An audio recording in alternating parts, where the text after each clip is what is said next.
In this lesson, we are going to be working on solving logarithmic equations.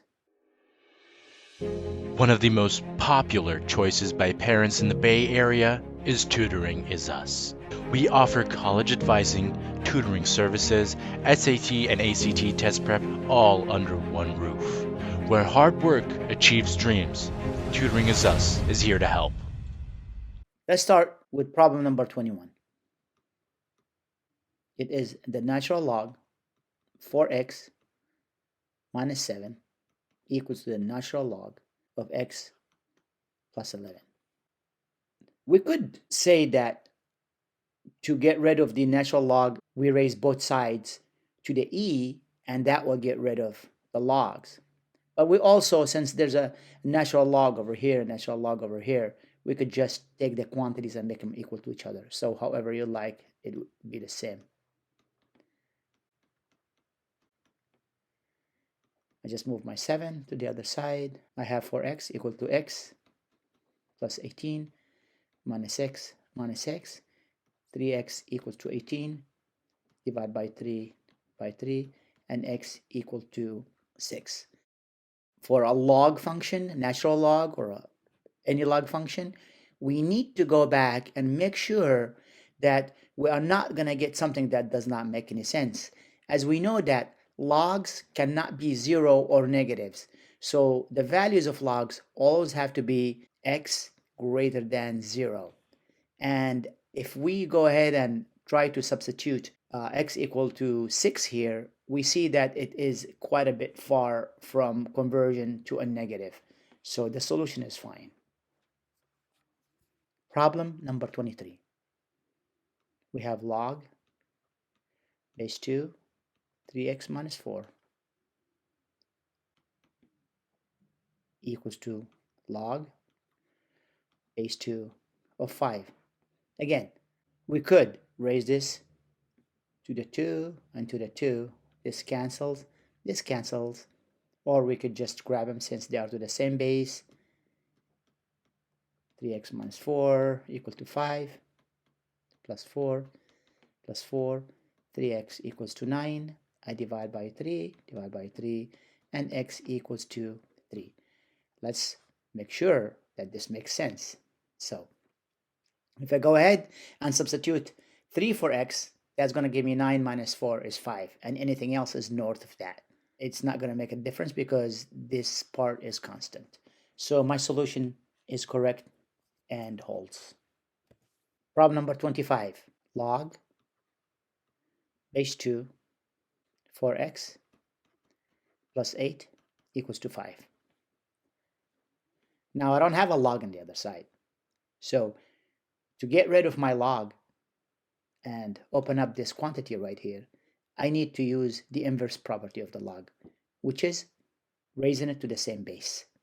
So if I raise this to the 2 and raise this to the 2, this cancels out, and now I have 4x plus 8 equals to 2 to the 5, minus 8 here, and minus 8 here. So now I have 4x equals to 32 minus 8. That is 24, and 4x, and divide by 4, and x equals to 6. I go back to my equation to make sure that my solution works. Everything is positive here, so there's nothing can go wrong. My solution holds. Problem number 27. Log base 7, 4x plus 9 equals to 2. I need to open up this quantity. That means I need to get rid of my log. I raise this to the same base, which is 7, and I will do the same thing over here. This cancels out. Now I have 4x plus 9 equal to 7 squared. I subtract 9 from here, and I subtract 9 from here. And now I have 4x equals to 49 minus 9. 4x equals to 40. Divide by 4, and x is equal to 10. That's my solution, and I just want to make sure that it holds. I go back to my equation, and I see everything is positive. So everything is going to go toward the positive, so my solution holds. There's no restrictions. Problem number 29. Log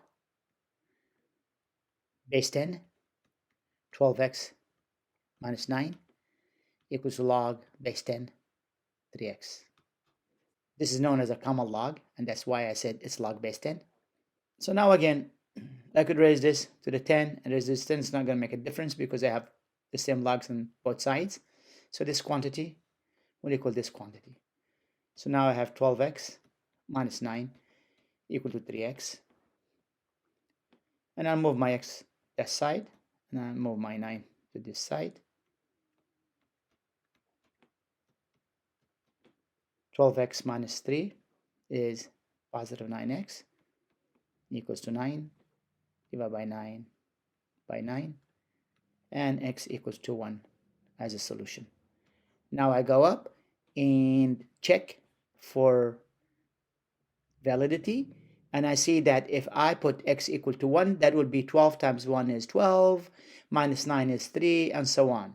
So my solution holds. Problem 31.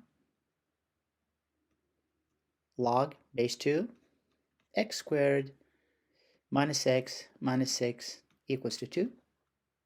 I don't have a log on the other side, so I need to use the inverse property, which is raising this to the same base. That cancels out, and now I have x squared minus x minus 6 equals to 2 squared, which is 4, and I'm going to bring the 4 inside because I have to factor this equation. Minus 6 minus 4 equal to 0, and I have x squared minus x minus 10 equal to 0. Since this cannot be factored, then I'm going to go ahead and use either the quadratic equation or completing the square. In this case, I'm just going to go ahead and complete the square. This would be x squared minus x plus 1/4 equals to 10 plus 1/4. This will factor out to x minus 1/2 squared equals to 10.25. Then I'll take the square root of both sides, and I end up with x minus 1/2 equals to plus or minus the square root of 10.25. Move the 1/2 to the other side, and I will have x equals to 1/2 plus or minus square root of 10.25. If you put that in the calculator, I came up with x equal to 3.7 and x equal to negative 2.7. Now, and plug these values back into our original log equation, both solution would work. The first positive one would work, and the second, because we have the squared and the negative times the negative, is going to give us a positive. Both solution would work.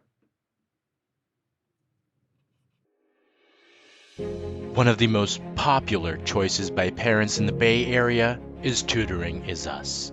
We offer college advising, tutoring services, SAT and ACT test prep all under one roof. Where hard work achieves dreams, Tutoring is Us is here to help.